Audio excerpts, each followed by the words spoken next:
So these are my 20 slides. So I run, as maybe Astrid told you, in the mornings, in the evenings, and I do this architectural running thing where I take shots of really nice things like these. These are really lovely architectural buildings, and I was focusing on those mainly, and you know, showing how elegant Japan is. But there's another side to Japan, and on my running route, I used to run past this, and it got me to think about, wow, how could you design that? What was going on in the architect's mind? And it's actually a beauty and a monster at the same time. How could you have that little arch over the, anyway, the next slide. So there's this thing called pet architecture in Japan, these small buildings. This person's built this balcony. What they use it for is for drying their clothes, but it's kind of really remarkable slither. It's almost like the prow of the Titanic. Again, it would never get into a magazine, but it is really fascinating. This is one of the highest hits I've got.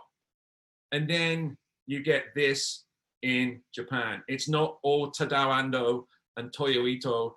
It's terrible, terrible things which are pushed together, and whether it's Swiss, or I do not know what is going on here.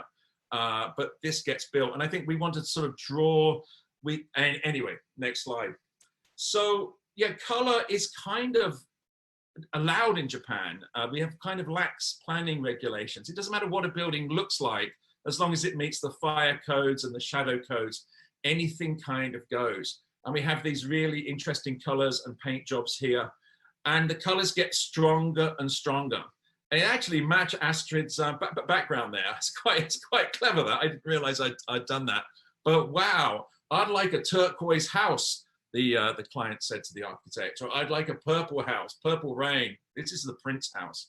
So again, just running past these, snapping them on the iPhone, and oh my goodness me, fantastic. It is fantastic and terrible at the same time. And I don't know which is going on there, that, you know, it is difficult to talk about it. Astrid, chime in at any time. You have to unmute yourself. So what is amazing about Tokyo is it is an incredibly green city, especially during rainy season. And this building, this is one building, and it's just completely overgrown. And it's kind of fantastic, unless you live there and open the windows and all the mosquitoes and bugs come in. But green, I'm really surprised by running around Tokyo, how much green there is in the city. And this building is really remarkable. It's like a large green tooth, really. And I drive past it every. Oh my, Mark's Wi-Fi. Go on, Mark. Your Wi-Fi dropped out a second. Okay. Anyway, I thought I'd have a break now, and I'm halfway through my presentation, and I think it's time for all us to wash our hands and disinfect our hands. This is outside 7-Eleven, and you can mosquito thing there, the mosquito coil in the little thing, and I'm ready to go. Astrid, is it still bad or not? Okay. Good. So greenery in Tokyo, it is amazing. These are two different buildings, but look at the amount of greenery and pots around these old shops. By the way, we also love our cables in Tokyo. The more there is, the better. So again, form and windows. Well, these two buildings,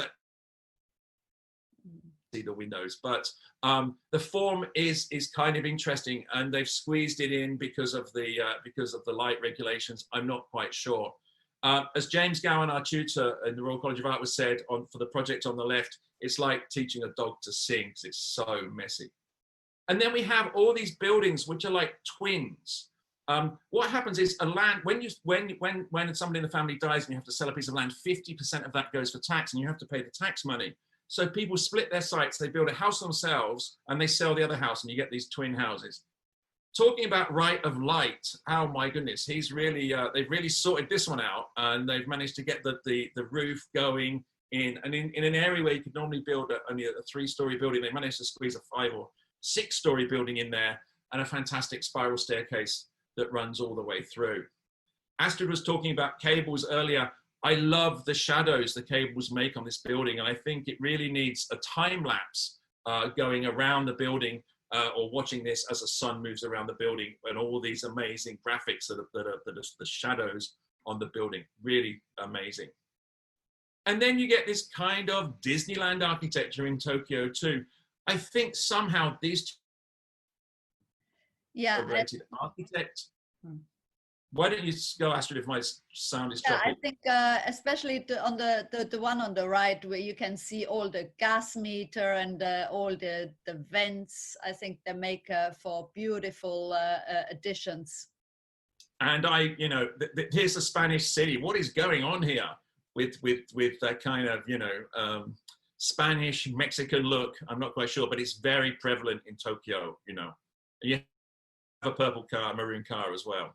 So my internet is super slow. I'm sorry here in this hotel room. And then you get the Richard Meier type look from these kit houses.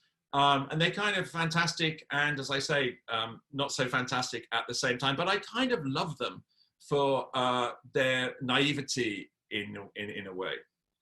And then, what can I say?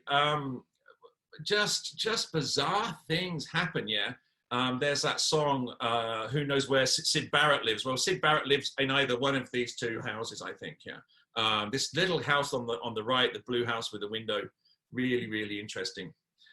And we do live in a simulation, you know that. We definitely live in a simulation, and there is a break in the simulation. There's a chink in the simulation when someone walks past with the same freaking color as the building. So that's my invisible vernacular in Tokyo. Thank you. And I'm sorry if my sound was a bit messed up.